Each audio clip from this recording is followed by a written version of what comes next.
Şu ýerde bir doganymyz davleniýe täsir barmy diýip sorapdyr. Ýokary davleniýany gözüňde tutan bolmaly. Hawa şu hakda men özümem video çekeýin diýip ýördüm. Seredin davleniýa näme sebäpden ýokarylanýar?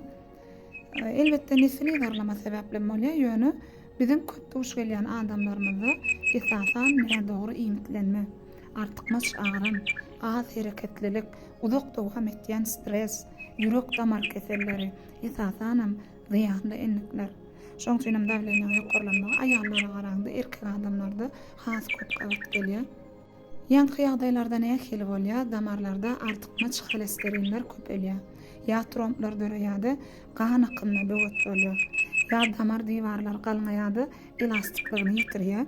Bulam damaryň giňelip taralma prosesine ziýan ýetirýär. Umuman damarlar gysylyp, gan kadaly akylmän bolýar. Ýüregim özüne gan çekjek bolup, şo taýda güýçli basyş etýär.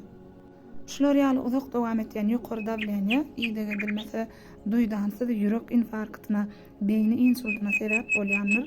Şeýle bolan adamlara sizem öz tanışmyşlygyňyza gabat gelensiňiz. Ine şu Angelaýew önümimiz ýürükde damar saglygy üçin niýetlenen ýanky agzap geçen damar näsazlyklaryna garşy görüşýär. Şunu ýygyda ulanyp davleniýasyna kadaly ýagdaýa getiren adamlara men özümem kän gabat geldim. Eger sizde ýa ýakynlaryňyzda şeýle mesele bar bolsa, şu Angelaýew arkaýy maslahat berip biljek.